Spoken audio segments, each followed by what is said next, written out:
जमशेदपुर में राष्ट्रीय पुस्तकालय अध्यक्ष दिवस के अवसर पर सकाची स्थित दिशोमगुरु मेमोरियल लाइब्रेरी में समारोह आयोजित किया गया। कार्यक्रम की अध्यक्षता नगर आयुक्त योगेंद्र प्रसाद ने की।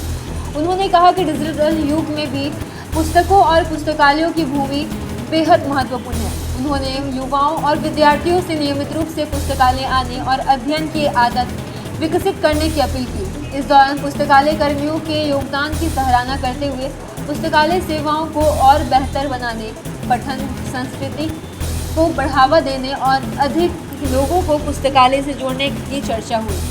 कहना चाहूँगी सर कि मोबाइल्स ये ऐसा नहीं कि किताबों के साथ जुड़ने के साथ आप डिजिटल चीज़ों को भूल जाएं। हमें दोनों को बैलेंस बनाकर चलना पड़ेगा।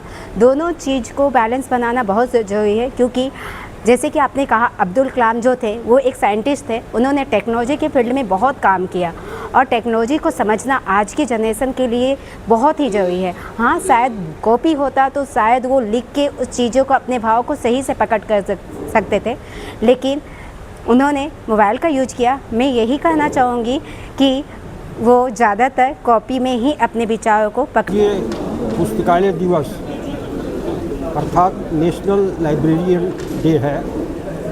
ये हम लोग जो है पद्मश्री डॉक्टर S.R. रंगनाथन के जन्म दिवस पर मनाते हैं। रंगनाथन जी जो है एक शिक्षाविद थे और दक्षिण भारत से संबंध रखते थे, लेकिन 1893 में उनका जन्म हुआ और 1972 में उनका निधन हो गया। इन 80